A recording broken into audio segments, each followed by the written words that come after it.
Justement, Valentin, tu as insisté beaucoup sur la notion de processus plutôt que sur la négociation.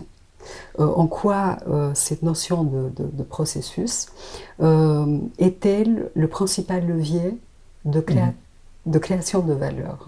En effet, parce qu'on peut se dire négocier, obtenir un meilleur prix, c'est de l'art oratoire, mais c'est pas totalement vrai. Ma conviction, c'est que, en effet, ça sert de savoir bien présenter, et puis on en a parlé, mais surtout, il faut mettre le bon processus pour tirer un maximum de valeur de ce processus-là. Et pour ça, c'est qu'une question de rapport de force. Et pour maintenir son rapport de force, il faut maîtriser le calendrier, être capable de dicter les étapes, et ainsi transmettre les bonnes informations au bon moment pour créer la confiance. C'est-à-dire avoir bien réfléchi à qu'est-ce qu'on donne, à quel moment, et maîtriser cela. Ne pas être juste en réponse à des demandes. Donc déjà, on maîtrise, on met un processus, et on dit... Un processus bien structuré, si je Voilà, c'est ça. bien, avec des étapes, et on annonce déjà aux acquéreurs ce qu'on va leur donner, à quel moment. Mais ça, on y a pensé pour que la confiance se crée, pour pas donner trop au début à des personnes qui seraient pas encore assez intéressées, motivées. Voilà, on crée la confiance par le calendrier de transmission de documents. On crée aussi la confiance par l'optimisation par l'asymétrie d'information, c'est-à-dire en ayant un processus avec plusieurs personnes autour de la table. Nous, on sait qui sont autour de la table, on sait ce qu'ils veulent, ce qu'ils nous disent. En face, on laisse sentir à l'acquéreur qu'il est dans un processus concurrentiel, mais lui n'a pas accès. Et donc, on peut maîtriser ce qu'on lui dit, ce qu'on lui dit pas, comment on présente son offre par rapport aux autres. Et ça, cette asymétrie d'information, c'est du rapport de force, c'est du levier pour pouvoir négocier. En quoi ce processus bien structuré peut influer sur le prix final, en fait, de la vente de l'entreprise? Moins il y a de friction. C'est-à-dire, comme je disais, à chaque moment où on donne un document, il est bien présenté, il est cadré comme un acquéreur a l'habitude de l'avoir, ça crée de la confiance à l'intérieur. Donc, il a de plus en plus envie de faire le deal. Donc, plus il a passé de temps aussi, plus il est prêt à réaugmenter son offre petit à petit. Donc déjà, ça permet d'en tirer. Et aussi, lui laisser sous-entendre à tout moment, quand c'est des aspects stratégiques, que c'est pas lui. Et si on est en gré à gré, c'est pas lui ou c'est rien. Alors que là, c'est lui ou c'est son concurrent qui va venir lui poser des problèmes sur ce métier-là où il veut se développer. Ou alors, et c'est là où on trouve nous les meilleurs acquéreurs, c'est parfois des métiers adjacents, où ils veulent se diversifier sur un pôle. Et donc, vu qu'eux, ils sont pas encore dessus, ils ont envie de rentrer directement, c'est dans leur stratégie, on le savait, et donc ils sont prêts à payer peut-être un peu plus cher pour rentrer rapidement là-dessus. Et là, on crée un jeu, on maîtrise l'information, donc on peut donner ces informations ou non, en fonction que ça soit pertinent pour nos négociations.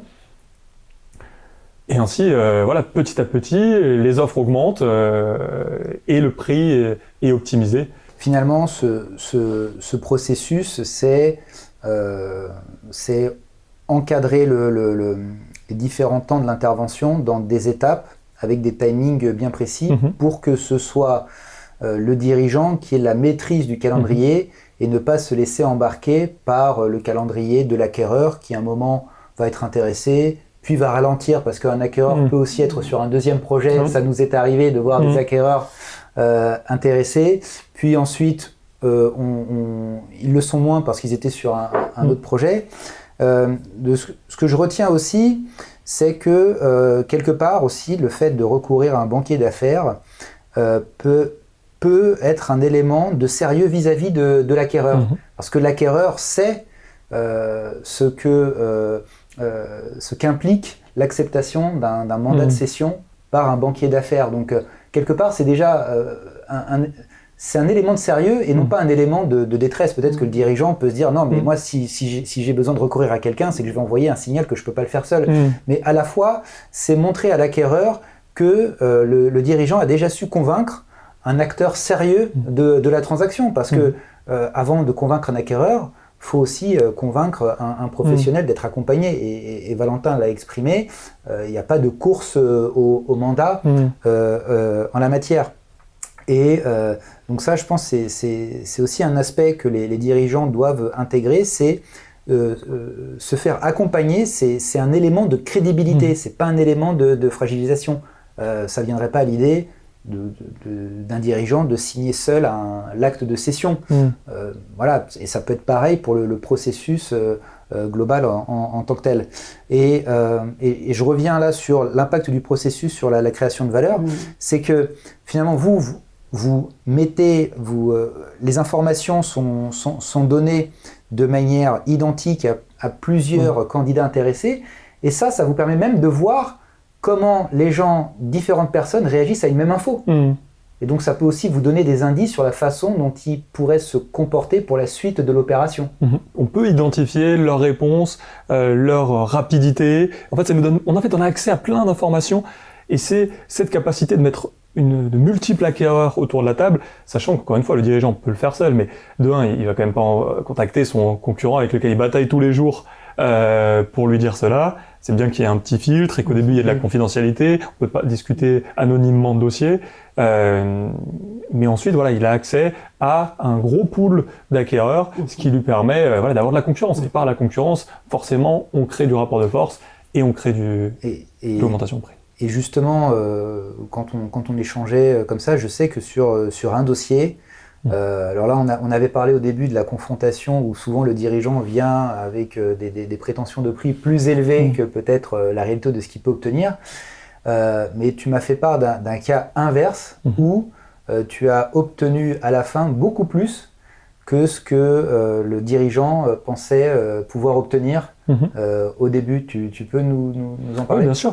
C'est la société Phenotag, une société d'ingénierie dans les produits électroniques, majoritairement RFID. Voilà, un dirigeant était venu nous voir, il avait reçu une offre d'ailleurs d'un candidat étranger, mais qui n'était pas dans sa cible. C'était quasiment, on dirait maintenant, mais 2 fois moins que sa cible. En tout cas, c'est une offre matérialisée. Lui avait une cible, et par le processus qu'on a mis en place, on a réussi à faire un roadshow avec une 12aine d'acquéreurs européens. Et à la fin, on a eu des très belles offres de Suisse, on a eu des discussions aussi même avec des sociétés américaines qui font des milliards de chiffres d'affaires, mais avec leur équipe en Europe. Et il y a un acteur allemand qui est venu proposer une valorisation qui faisait 2 fois ce que la cible du dirigeant. Et ça a emballé un peu les enchères. À la fin, c'était closé avec un acteur français, mais qui a dû s'aligner. Sinon, l'offre était là. Et en fait, il y avait une adéquation parfaite au début pour cet acteur. Il voulait venir sur le marché. C'était une techno et un savoir-faire dont il avait besoin. Donc lui payait peut-être cher, mais il allait en tirer beaucoup plus de valeur. Encore une fois, on est capable de forcer des acquéreurs à payer cher, mais parce que eux-mêmes sont gagnants. Le but, c'est de pas de les arnaquer, c'est de faire en sorte de bien comprendre leurs besoins, de leurs enjeux, et de pricer. De toute façon, le prix reste toujours quand même corrélé à une rentabilité. De ce que je comprends, le fait de savoir qu'il y a plusieurs personnes sur le même dossier peut contribuer à l'augmentation de valeur, et de ce que je comprends, ce delta de valeur peut souvent s'appeler une prime concurrentielle ou une prime de transaction. C'est aussi combien un acquéreur est prêt à payer en plus pour que ça n'aille pas chez un concurrent. Mais, et sans dévoiler, on va dire, les ficelles de votre accompagnement, de votre méthode, mais si vous arrivez à faire évoluer le prix à la hausse, c'est qu'à un moment, j'imagine les acquéreurs savent qu'à l'instant T, il y a quelqu'un, ils ne le savent pas qui, mais il y a quelqu'un qui a proposé tant. Donc il y a un moment, une fois que tous les premiers signaux sont au vert sur la base des comptes de la société de l'audit, il y a un moment, est-ce que matériellement, on arrive à un moment en disant, écoutez, vous étiez 10, il y en a 4 qui restent, l'un de vous propose tant, est-ce que vous vous alignez ou pas ? C'est comme ça ? Exactement, quasiment. Moi, je ne suis pas du tout favorable, de toute façon, au bluff. C'est-à-dire que c'est trop risqué. Et commencer à dire, on a eu x2 là, sur l'offre alors qu'on l'a pas eu, déjà, sa propre crédibilité, si le bluff est attrapé, va être mise à mal. Ça va pas aider le processus, parce qu'il y a toujours le sérieux, ça se sent. Et donc, mais notre manière par rapport aux premières LOI, les lettres d'intention, pour obtenir les LOI finales, c'est de travailler d'ailleurs main dans la main avec l'avocat pour aller repérer qu'est-ce qui est bien, qu'est-ce qui est idéal dans chaque LOI, essayer de faire la LOI parfaite, renégocier. Moi, j'aime bien renégocier vraiment à l'écrit, c'est-à-dire on fait de la pédagogie à l'oral sur ce qu'on va faire, mais après, on fait des contre-propositions écrites sur lesquelles après on ancre des choses qu'on souhaite et on force l'acquéreur en face à dire oui, non, mais là, on est encore dans un processus de séduction. Donc, c'est très dur quand on maîtrise justement le processus, au moment où il y a la séduction, de dire un non ferme. En tout cas, le risque, on le renvoie à l'acquéreur. Et lui, il se dit, est-ce que je vais pas perdre le dossier en faisant ça? Et donc, on négocie, et c'est là où je dis qu'on travaille avec l'avocat, parce que autant nous, on va venir réfléchir aux meilleures manières de packager la partie financière pour optimiser le prix, mais en même temps, ça s'inscrit quand même dans une globalité où les clauses juridiques de la lettre d'intention sont aussi très importantes, donc il faut qu'il y ait un équilibre, et ça, c'est aussi pour ça que je conseille aussi moi à dirigeants de faire rentrer l'avocat très tôt dans la boucle et non pas juste au moment un peu des offres finales comme s'il pouvait arriver très rapidement et savoir ce qu'il fallait faire. Non, il a besoin de contexte, il a besoin de savoir dans quel état de la négociation on est, de travailler, qu'on travaille ensemble pour faire émerger et justement en donnant des informations aux acquéreurs en leur disant voilà ce qu'on a actuellement. Voilà ce qu'on vous propose, où on vous propose d'aller, et ainsi on négocie, et c'est le processus qui fait émerger l'offre. Okay. Beaucoup de dirigeants hésitent entre un process compétitif et une discussion de gré à gré. Selon vous, sur la base de quels critères il faut choisir entre ces deux options sans se tromper? Ma réponse va être assez claire, il n'existe pas de situation pour moi où le gré à gré permettra d'obtenir une meilleure offre, que ce soit sur l'aspect juridique mais l'aspect financier, que via un processus compétitif. En tout cas, sur nos marchés, de l'ingénierie, du secondaire, du BTP, ça n'existe pas. Pourquoi parfois ça peut exister dans le marché du M&A, ça peut être sur des boîtes très très tech avec des technos bien particulières où voilà, on a un acteur, je pense qu'il y avait un deal à ses signatures par exemple où Apple a acheté une boîte 100 millions d'euros, je crois qu'il y avait 8 mois, quelque chose comme ça. Là, ils avaient développé une techno et donc ils ont pricé ça simplement avec une acquisition très forte et donc là il y a plus de prix, il y a plus de rationnel. Mais parce que une fois que c'est chez Apple et non pas chez Google, ça change tout et ça peut valoir des milliards plus tard. Mais dans le marché de la PME français, sur des métiers traditionnels, il n'existe pas d'anomalie de marché. Tout est question de levier, de rapport de force. Il faut vraiment se poser la question, pourquoi un acquéreur irait payer cher alors qu'il se sent confortablement assis dans ses négociations, qu'on ne le force pas à le faire. Voilà, même s'il dit qu'il est extrêmement intéressé et qu'il va payer un vrai prix, la réalité c'est que il va dépenser le moins possible. Lui, son intérêt, c'est quand même d'acheter le moins cher possible. C'est pas d'aller dans le sens du vendeur. Je pense beaucoup de personnes font de l'immobilier à chaque niveau. Personne ne va. Le but, c'est d'acheter l'appartement, la maison la moins chère possible. Et c'est la même chose en M&A. Et ils espèrent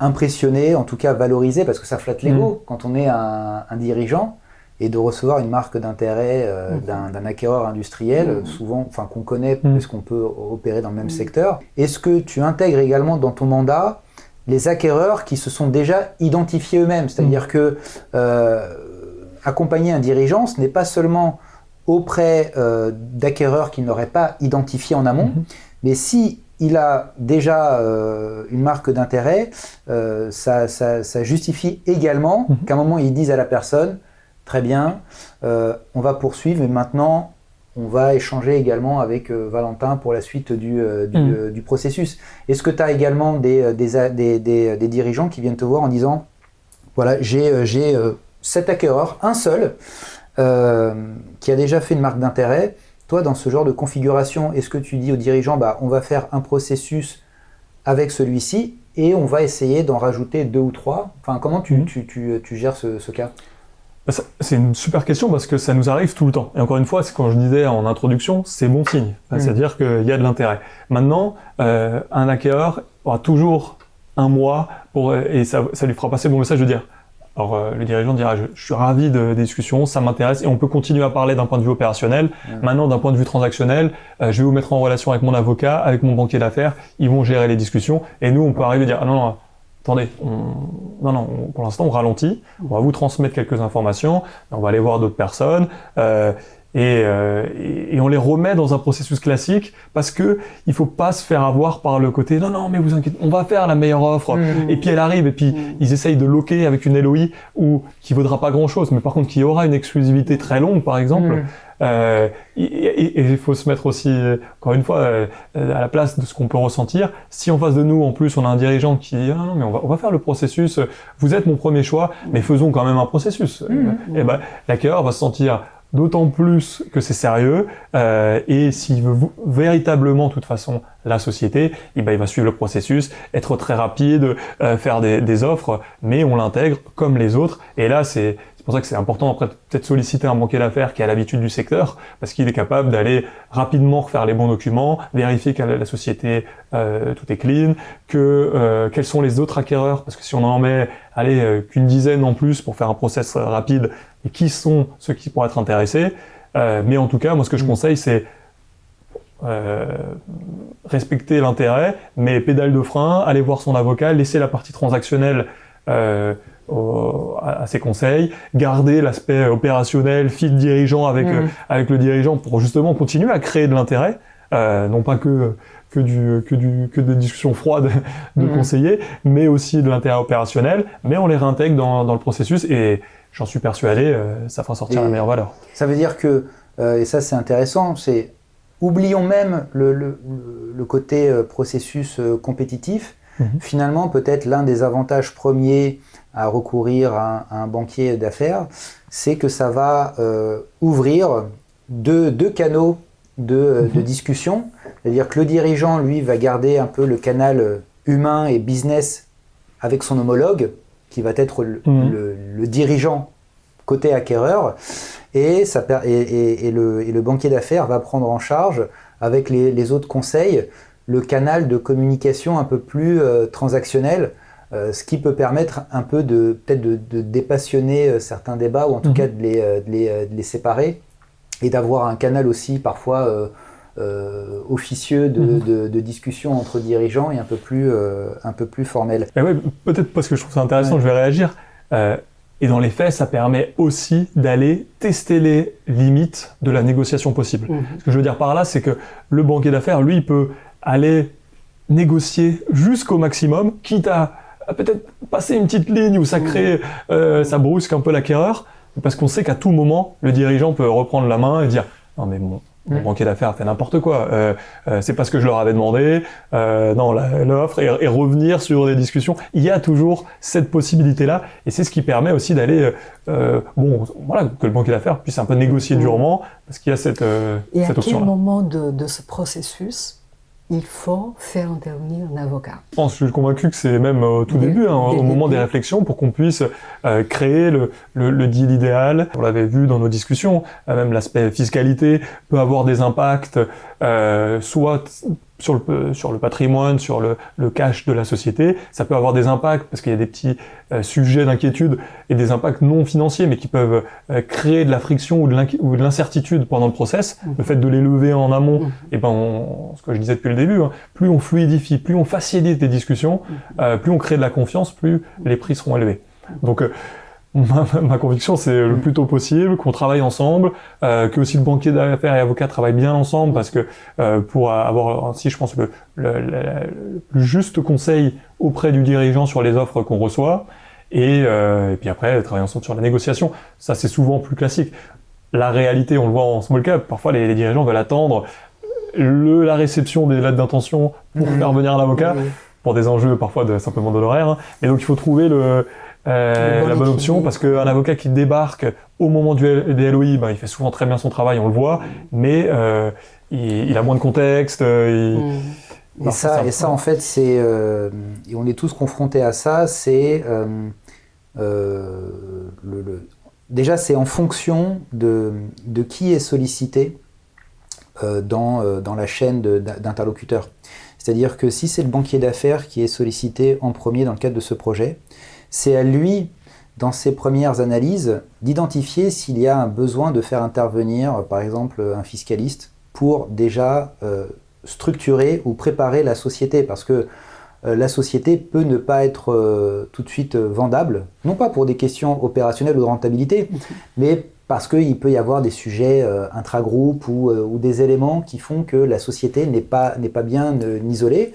Donc c'est aussi aux banquiers d'affaires de se dire, là, il faut un avocat, sachant que, pour faire simple et très pédagogique dans le cadre de cet échange, pour moi, il y a deux interventions. L'intervention classique, c'est on fait intervenir l'avocat quand on reçoit un élément externe. Cet élément externe, pour moi, est la lettre d'intention. Voilà. Quand on a le premier document externe qui nous vient de l'extérieur, donc qui nous vient de l'acquéreur, la lettre d'intention, c'est ce document, c'est à cette étape-là que l'avocat doit intervenir. L'autre étape est une étape moins connue, parce que si elle n'est pas identifiée, le deal peut se faire. C'est juste que c'est a posteriori qu'on se rend compte qu'il y a un point bloquant. Mais cet élément-là, pour moi, c'est en interne, c'est-à-dire faire intervenir l'avocat en interne, tant qu'on n'est pas encore en train d'interagir avec l'extérieur, avec l'acquéreur, pour s'assurer que ce qu'on va présenter à l'acquéreur est présentable et vendable. Parce qu'on peut imaginer qu'il y ait des éléments intra-groupes. Il suffit tout simplement que la PME qu'on veuille vendre ait des liens particuliers avec la holding du dirigeant ou avec d'autres sociétés du groupe qu'il faut nettoyer, c'est-à-dire pouvoir couper proprement des relations de groupe qu'il y a eu lieu. Il faut pouvoir le faire en amont, ou en tout cas anticiper cet aspect-là quand on va dérouler, parce que il ne faut pas qu'on le découvre après la LOI, parce que du coup ça va entraîner une renégociation de la LOI, et ça montre surtout qu'on ne maîtrise pas ce qu'on est en train de proposer à la vente. Lorsqu'on parle de processus compétitif versus de gré à gré, on a l'impression que c'est quelque chose de binaire et ils sont exclusifs l'un de l'autre. Mais t'est-il déjà arrivé des cas où des dirigeants ont essayé le gré à gré de faire seul et n'ont pas réussi et reviennent ensuite te voir? Oui, ça c'est une transaction qu'on a closée l'année dernière. Enfin, on est en 2026, donc plutôt je parlais là de 2024, donc il y a 2 ans en tout cas, qui est une société d'ingénierie dans l'hydroélectricité. Et c'était un dirigeant qui avait passé 18 mois à discuter avec un acquéreur avant de lancer le mandat avec nous. Et pourtant, je pense qu'il y avait une LOI dans les 2 premiers mois de discussion qui avait été lancée. Donc on parle d'une quinzaine de mois en LOI, avec un financement qui se déboucle pas, des documents qui demandent, puis non, puis c'est bon. Enfin, le dirigeant était épuisé. Faut imaginer que, je veux dire, simplement émotionnellement, parce qu'on parle parfois de gros cash out, une grosse partie encore de son patrimoine. Quand une fois c'est là, une fois c'est pas là, ça a des impacts. Et donc nous, intervenir à ce moment-là, finalement l'acquéreur était pas si sérieux que ça, donc on les a vite exclus du processus, mais on a pu remettre un processus classique, et puis au bout d'un temps normal, l'opération s'est débouclée comme le souhaitait le dirigeant. Donc voilà, ça c'est un cas, je le cite souvent parce que ça montre que mon conseil, c'est plutôt d'assembler les 2 valeurs, c'est-à-dire recevoir des marques d'intérêt. C'est ça de la valeur, il faut tirer profit, mais il faut paralléliser les choses, pas les uns après les autres se dire je vais déjà tester ça et on verra si ça marche, parce que parfois il y a plusieurs mois qui sont passés, si l'offre n'existe plus, on a perdu le levier d'avoir une offre quand même, on est fatigué et ça a pu se savoir sur le marché, donc aussi on crée des mauvaises... Et pendant ce temps-là, le dirigeant qui consacre 100% de son temps au processus de gré à gré, pendant ce temps-là, il n'est pas sur l'opérationnel de sa société. Très bon point. Exactement, très bon point. À la fin, les 18 mois, dans l'exemple que tu m'as parlé, ça a été 18 mois de perdu au niveau de la transaction, et peut-être autant aussi sur l'impulsion et la continuité de l'exploitation. Exactement, on peut se poser la question de avec tout ce temps passé dans une transaction qui n'a pas été menée, combien de valeur, combien d'EBITDA, combien de chiffre d'affaires un dirigeant de PME aurait pu apporter à sa société, et donc qui aurait pu se retranscrire d'ailleurs dans sa propre valorisation. Donc c'est pour ça que parfois l'investissement dans un banquier d'affaires, l'investissement dans un avocat ça a un coût, mais c'est un vrai investissement qui peut rapporter énormément, parce qu'il suffit, on disait, même une réussite partielle. Nous on le voit réussir je pense à faire 20-30% supplémentaires par rapport à la cible du dirigeant, c'est largement ce qu'on fait. Voilà, 30%. Par rapport à, oui, ça fait largement nos honoraires, largement l'avocat etc. Et pourtant, c'est une réussite qui me semble tout à fait faisable et qu'on réussit quasiment à chaque fois. Dans ce processus de cession, quels sont les moments où tout peut basculer, négativement comme positivement? Alors, sachant que la phase 1, c'est beaucoup plus une phase interne où on travaille ensemble, c'est vraiment cette phase 2 qui me semble importante. C'est le roadshow avec plusieurs sous-phases, mais la première phase, c'est les premiers contacts avec les acquéreurs. Nous, dans nos métiers, on est capable d'identifier, je pense sur nos missions, une centaine d'acquéreurs pertinents. Cette centaine d'acquéreurs, on les contacte de manière anonyme, confidentielle, et on va justement passer du temps au téléphone avec eux. Donc, première phase très importante, les premiers contacts, la première manière d'aborder, de présenter le dossier. Parce qu'il y a 1000 manières d'aborder, de mettre en valeur les points forts. Surtout, au début, l'acquéreur n'est pas forcément super intéressé au départ. On a 10 minutes, 10-15 minutes, il faut placer les bons premiers pions. Donc ça, c'est très important.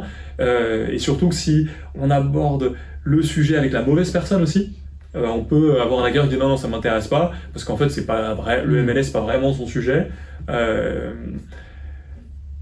Et là, on peut perdre un acquéreur qui aurait pu être très, très, très pertinent.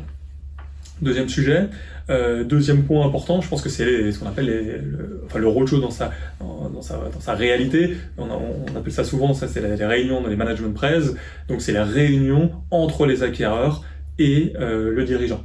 Et donc là, c'est la réalité. On a parlé froidement avec le mémorandum, les discussions de la société, mais là, l'acquéreur, il veut comprendre quel est le projet du dirigeant, il veut l'entendre, il veut sentir fondamentalement peut-être les relations avec son équipe, ce qu'il veut faire plus tard, sa manière aussi, sa stratégie et sa manière de s'intégrer potentiellement dans le groupe. Parce qu'on parlait, pour optimiser l'offre, c'est souvent bien qu'il y ait une période de transition, un réinvestissement, ces choses-là, mais il faut donner la confiance. Donc là, c'est, je pense, un moment où il y a beaucoup de sincérité, parce qu'on ne peut pas se transvestir non plus, mais c'est bien qu'il soit bien préparé avec le banquier d'affaires pour identifier les points qui peuvent être des red flags et mettre de côté à ce moment-là, savoir où est-ce qu'on fait les réunions, des choses basiques, mais depuis le Covid, moi je vois énormément de réunions en visio, et ça je le déconseille.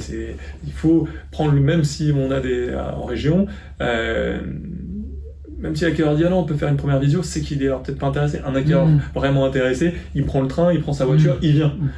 Et là, comme ça, on prend parfois 2-3 heures. Et on sort de là, l'acquéreur, il a créé une confiance qui est très forte. Alors qu'au bout de 45 minutes de visio, il suffit que l'éclairage soit pas bon, le micro marche pas. Enfin, c'est pas comme ça qu'on optimise quelque chose. Et troisième point, c'est les négociations au niveau de la LOI. Je disais, le travail aussi avec l'avocat.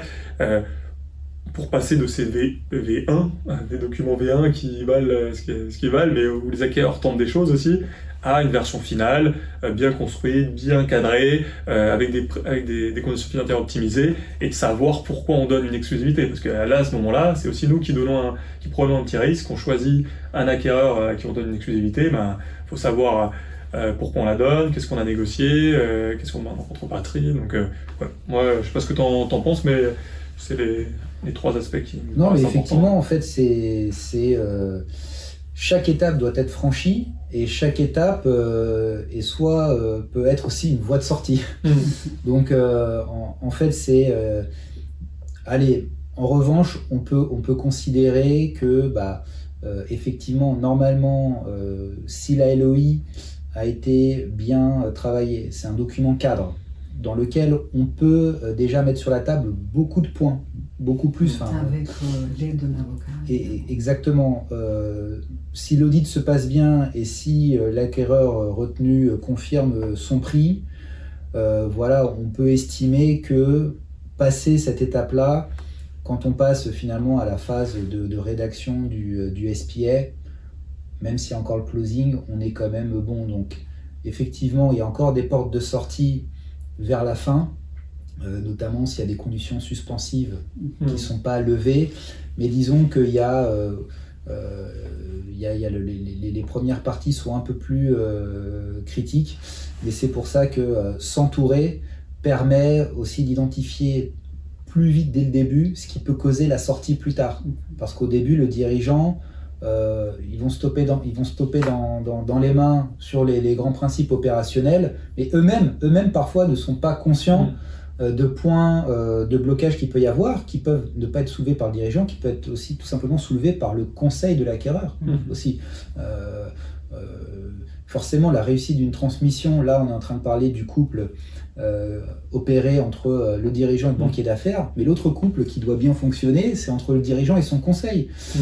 Nous, avec Fabien, quand on tombe sur nos homologues avocats en droit des sociétés ou fiscalistes, si j'ai mon homologue fiscaliste qui me soulève un risque théorique, mais qui en pratique a peu de chances de se réaliser, ou si l'homologue de Fabien bloque sur un mot parce qu'il y a une jurisprudence d'il y a 15 ans qui est venue dire quelque chose, il faut savoir faire la part des choses. Donc c'est pour ça il y a les éléments qui sont objectifs de la société, et puis après il y a la transaction va être aussi en fonction de la capacité du banquier d'affaires à mener les négociations financières et de valorisation, et des conseils à trouver une entente pragmatique entre les intérêts du dirigeant et la protection légitime que peut demander un acquéreur quand il achète une société, notamment sur la garantie de passifs. Donc c'est vraiment le dirigeant, voilà, c'est la qualité de son équipe aussi qui aura un rôle non négligeable dans le succès de l'opération.